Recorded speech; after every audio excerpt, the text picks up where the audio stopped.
আলহামদুলিল্লাহ এ পর্যন্ত কোনো মুসলমানকে করোনা ভাইরাসে আক্রান্ত করে নাই। বিভিন্ন জায়গায় মসজিদ বন্ধ করে দিতেছে, আমি অবাক হচ্ছি। আরে ভাই, উহানেরটা ইটালিতে গেছে নাকি? ইটালিটা জার্মানিতে গেছে, এটা আপনাদের বক্তব্য। আমি প্রশ্ন করবো, উহানেরটা করতে আসছে? মুসলমানদের তো ভাইরাস ঢুকার কোনো রাস্তাই নাই। এই করোনা হচ্ছে আল্লাহর সৈনিক। কার সৈনিক?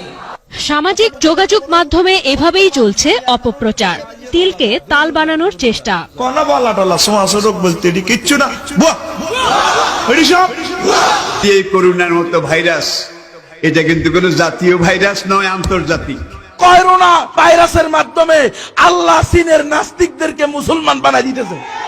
আপনার কাছে করোনা আসবে না, যদি আসে আমার কাছ থেকে বুঝে নেবেন। যদি আসে তাহলে কোরআন শরীফ মিথ্যা হয়ে যাবে।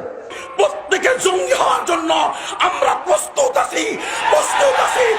ও আমার উম্মত, আমি যোদ্ধা নবী, আমি যোদ্ধা নবী, আমি তরবারি সহ প্রেরিত হয়েছি।